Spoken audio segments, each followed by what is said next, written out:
Hey everyone, welcome back to the channel. 2022 is finally here.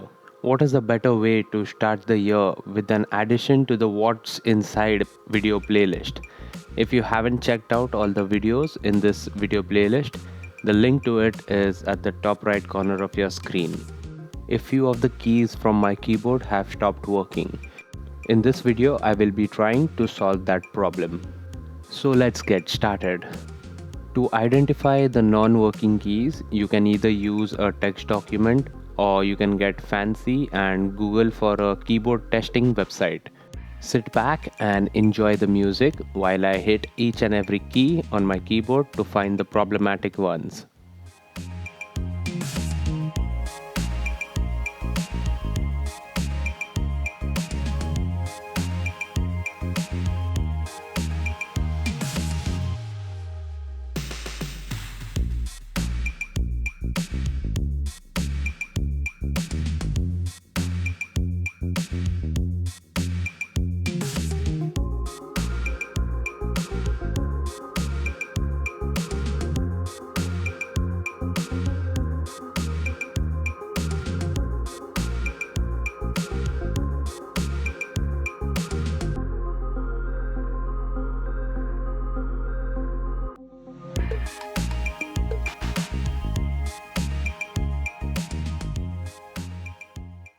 I have completed the test, and like you can see on the screen, the escape and the function N button do not respond when pressed. Now that we have identified the problematic keys, the next step should be to do a very thorough visual inspection. Check if the main USB wire is damaged, torn, broken. Check if all the lights on your keyboards turn on when the num lock, scroll lock or caps lock buttons are pressed. Trust me, a good visual inspection of your keyboard, the wires and the lights will solve half of your problem. If you don't find any obvious cause to the problem, turn that keyboard around. It is time to get it opened. Don't miss any screws. You can check under stickers if any of them are hiding there. Grab a flat blade or a flat screwdriver and pry this thing open.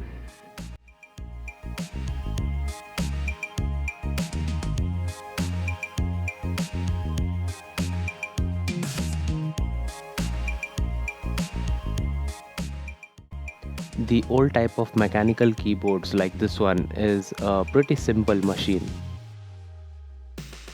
You can see a silicon mat of sort and the controller at the top right corner of the keyboard.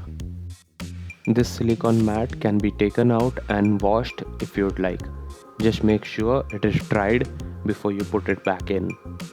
Below this silicon mat, you will find three plastic sheets. The first and the last sheet have printed circuit tracks on them. The middle plastic sheet acts as a separator and has holes only at points of contacts, which is basically where the keys are located. At this point, we would need a multimeter to check the continuity of the tracks.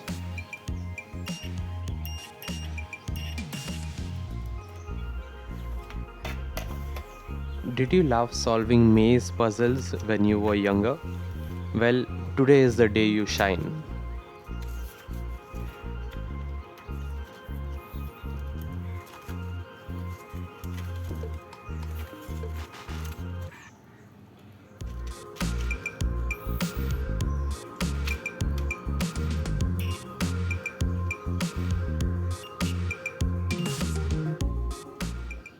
Start from the position of your problematic key and keep following the line. The multimeter will beep as long as the track is continuous. This gets really tricky really fast. All of these lines lead to the microcontroller. You do not need to go all the way through, just make sure that the track is conductive in and around the key. The bottom sheet looks good. Time to flip it over and repeat.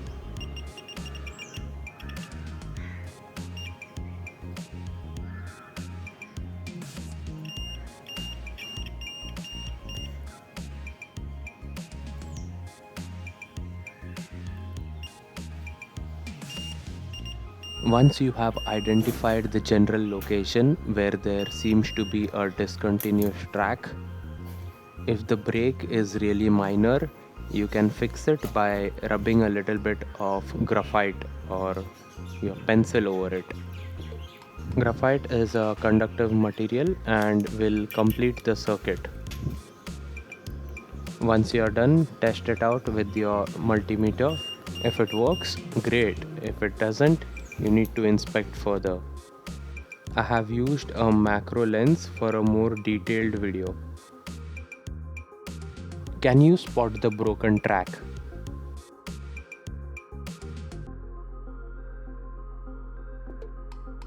The continuous line that you see right now is actually the track on the other side of the sheet. Do you see the broken track yet? Let me zoom in further.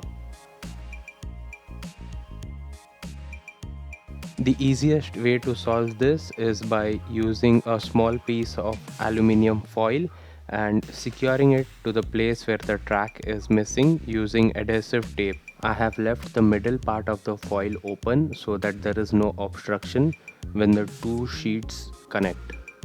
This is what the foil looks like from the other side.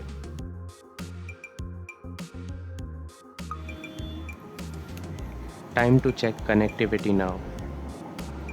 Works fine. Reassembling and retesting. Awesome, I have saved this keyboard from going to the landfill. If you found this video helpful or entertaining, don't forget to subscribe. Until next time, bye for now.